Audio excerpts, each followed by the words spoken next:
자유, 인생도 자유입니다. 오늘은 제가 만다라트라는 계획표를 작성했는데, 이 만다라트 계획표가 뭐냐면 일본의 가장 핫한 지금 메이저리그에 있는 투수 오타니 쇼헤이가 계획해서 언론에 공개돼서 한때 뜨거운 관심을 끌었던 계획표인데, 이게 어떤 거냐면 제가 직접 보여드리도록 할게요.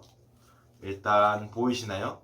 이렇게 가장 큰 목표 하나를 적고, 그리고 그 목표를 이루기 위해 필요한 8가지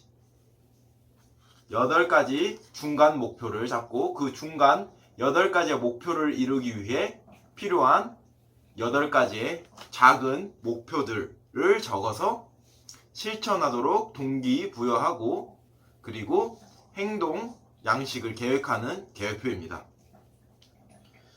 저의 만다라트는 일단 가장 큰 저의 최종 목표를 내 삶을 오롯이 살기. 이게 말이 좀 어려운데, 그러니까 이걸 쉽게 말하자면 그 말이죠. 어떤 말이냐면은 그냥 제 스스로 진짜 진정한 제 삶을 사는 거예요. 그게 제가 꿈꾸고 제가 가장 원하는 삶이고요.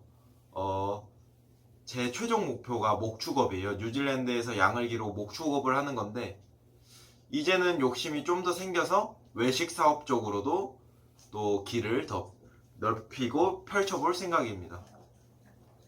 결국엔 목축업을 하고 제가 외식 사업을 하려는 이유도 제 삶을 살기 위해서죠. 어쩔 수 없이 이 자본주의 사회에서는 일단 돈을 벌어야 되고, 돈은 곧 노동을 뜻하거든요.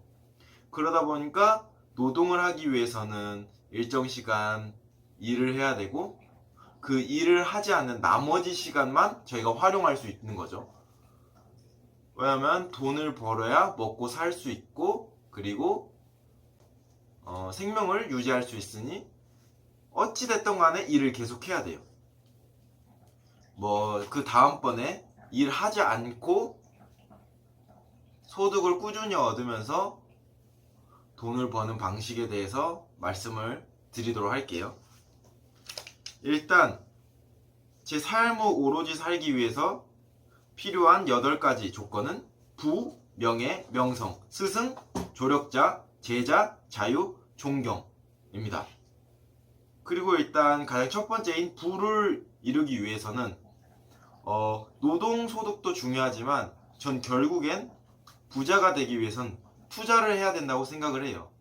어찌됐든 간에 노동소득은 최저임금이나 그 최저임금을 기준으로 추가수당, 연장수당 이렇게 벌어갈 수 있는 건데, 결국엔 추가수당이든 연장수당이든 간에 모든 기준은 최저임금이고 그 이상을 벌 수 없게 되어 있죠.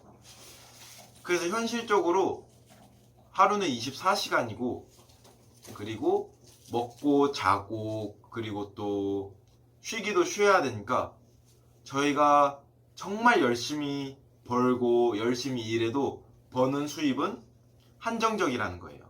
그러면 어떻게 해야 되냐면 일을 하지 않고도 수익이 날 수 있게 해야 되는데, 그게 투자를 통해 이루어져야 된다는 거죠. 결국엔 그런 것 같아요. 그 어떠한 것, 정말 그 부든 지식이든 사랑이든 투자 없이 이루어지는 건 없다고 생각을 해요. 그리고 투자에는 리스크가 따르는데, 그 리스크를 안고 가는 능력, 그리고 그 리스트를 극복하는 능력, 그리고 리스크가 딱 닥쳐서 왔을 때 그 리스크에 대해 겸허히 긍정적으로 받아들이는 방법, 그 방법이 가장 중요하다고 생각합니다. 그 부분에 대해서는 다음 영상에서 다루도록 할게요. 그걸 이루기 위해서는 오너가 돼야 된다고 생각해요. 일단 오너가 돼야 시간 활용을 자유자재로 할 수 있고, 그리고 아까도 말씀드렸다시피 정해져 있는 수입을 그나마 많이 올릴 수가 있어요. 왜냐면 일단 되게 현실적이지만 슬픈 그런 게 뭐냐면, 아무리 일을 열심히 하든 대충 하든 결국에 9시간, 10시간 하면 딱 그 최저임금만큼은 벌어가요. 물론 인센티브 제도라는 게 있고 그리고 또 뭐 상여금 제도라는 게 있을 수 있지만 그렇다 하더라도 어느 정도 정해져 있는 선 밖을 넘어갈 수 없어요. 그런데 오너가 되면 직원들이 정말 열심히 해주고 적당한 보너스 챙겨주고 해가지고 가게 매출이 오르고 그리고 또 일 잘하는 관리자 한 명 쓰고 인건비만 줄일 수 있다면 벌어가는 소득, 수익은 계속 늘어날 수 있는 거죠. 그리고 일단 처음에 1, 2년, 길게 자면 5년 그 이상이 될 수도 있지만 어쨌든 그 기반만 잘 다져 놓는다면 실질적으로 사장님, 오너분들은 일을 하지 않고 관리만 해도 돈을 벌어가고 그 관리하는 시간을 제외한 나머지 시간은 자유롭게 쓸 수 있다는 거죠.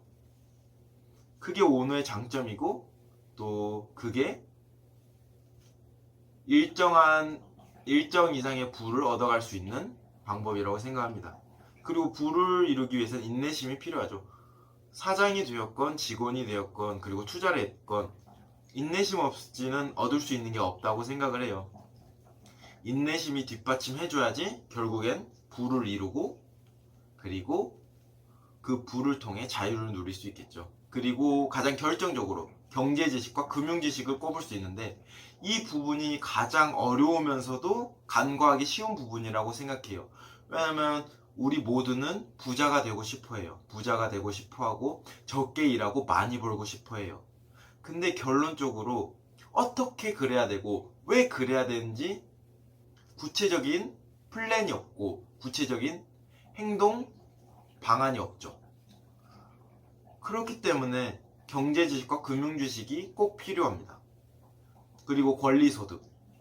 이 권리소득 같은 경우에는 투자 오너 이 부분하고도 약간 일맥상통한 부분이 있는데 권리소득이 뭐냐면 일단 가장 쉽게 설명해 드리면 아파트 임대료를 생각하시면 돼요. 일단 아파트를 사건 간에 주택을 사고 거기에 월세를 내놓으면은 결국에는 그 월세를 다달이 받는 거예요. 뭐 물론 세입자가 들어와야겠지만 실질적으로 세입자가 안 들어올 확률보다 들어올 확률이 높고 그리고 그 방을 관리해주기보단 건물만 관리해주면 되고 또 더 나아가서 세입자들이 많은 경우에는 관리해줄 관리자를 뽑으면 돼요. 그래서 권리소득이 가장 중요하다고 생각을 해요. 일단 통신 쪽도 권리소득의 한 예로 볼 수 있죠. 그리고 열정. 이거는 뭐 부를 떠나서 뭐 명예, 명성, 스승, 자유, 존경 뭐 모두에 해당되는 가장 중요한 포인트 같아요. 열정이 없으면 그 무엇도 빛을 보기 힘들지 않을까 싶어요. 그냥 그런 사람은 될 수 있지언정 열정 없이는 누구에게나 박수를 받고 스스로 정말 떳떳하고 자신 있는 사람이 될 수 없다고 생각합니다. 그리고 자기관리. 자기관리를 하는 데 있어서 부, 그리고 명성, 명예 다 자기관리 없이는 할 수 없는 거죠. 자기관리를 해야 결국엔 부도 얻고 명예도 얻고 명성도 얻을 수 있습니다. 그리고 넓은 시야. 이 넓은 시야는 뭘 뜻하냐면 저는 지금 현재로서는 햄버거 패스트푸드 쪽에 집중을 하려고 하고 있고 계획을 하고 이제 어떻게 실천해야 될지 구상한 다음에 실행을 할 건데 그렇다고 해서 너무 햄버거 쪽만 보고 너무 뭐 예를 들어서 KFC, 맥도날드 이런 대기업만 바라본다면 제 자신을 스스로 감옥에 가두는 꼴이라고 생각을 해요. 그래서 기존에 없었던 패티를 발명하고 그리고 만들어내기 위해서 뭐 파스타든 돈가스건 그리고 스테이크건 정말 많이 먹어보고 그 분위기를 느껴보고 그리고 이거는 어떻게 해서 만들어졌을까를 고민하고 그리고 연구를 해봐야 된다고 생각합니다. 그래서 넓은 시야는 부를 이루는 데 있어서 가장 중요한 포인트라고 생각을 합니다. 일단 오늘은 내 삶을 오롯이 살기라는 만다라트 계획표 중에 부에 대한 내용을 다뤄봤습니다. 그리고 나머지 명예, 명성, 스승, 조력자, 제자, 자유, 존경에 대해선 다음 영상에 다뤄보도록 하겠습니다. 일단 저의 영상이 도움이 되셨으면 좋겠고, 그리고 안 그래도 힘들고 팍팍한 인생 조금이나마 힘이 되고, 그리고 여러분의 좋은 자, 도움을 주는 그런 헬퍼가 되었으면 좋겠습니다. 이상 저 다운 10분 마쳤고 다음 10분으로 찾아뵙겠습니다.